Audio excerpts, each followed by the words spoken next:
I just saw a UFO and it was pretty cool.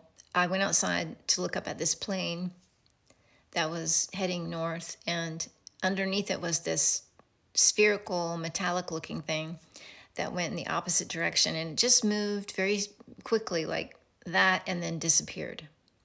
So I didn't record it or anything, but I wanted to say every time you go outside, day or night, you can commune with the sentient beings that are all around you. There are some that are not sentient, that are not organic. They are AI controlled devices.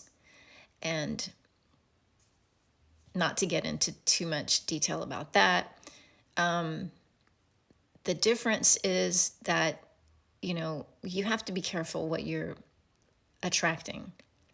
So just like anything else, there are benevolent and malevolent sentient beings all around us. And if you are always in your heart, centered in your heart energy, instead of in a kind of imbalanced, excited state or a state of fear, either way, just be really peaceful, and you'll have a good experience with that, with communicating.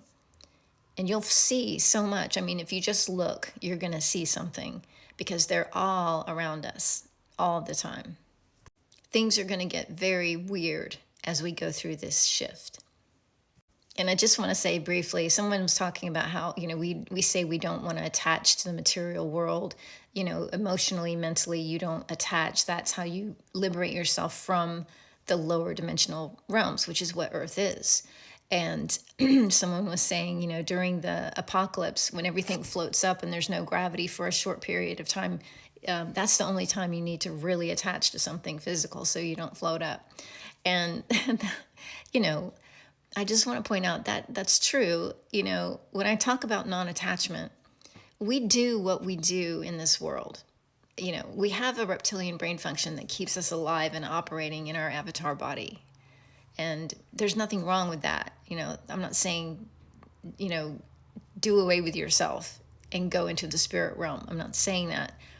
I'm saying while you're here, do what you are supposed to do and you can do to survive, within reason, without hurting anyone else. And during this shift, if there's something physical that does happen in the physical world that is a threat to your body or someone else, and, do what you can to remedy the situation. But remember that everything is temporary. This world is just an experience. And if you do happen to pass away, cross over during this shift, everybody does. That's normal. It's okay, as long as you are sovereign in your consciousness state. You understand that you are the one that is creating all of this. No fear and lucidity. That's the most important thing. Non-attachment, no fear, lucidity. And that way, no matter what happens, you're okay.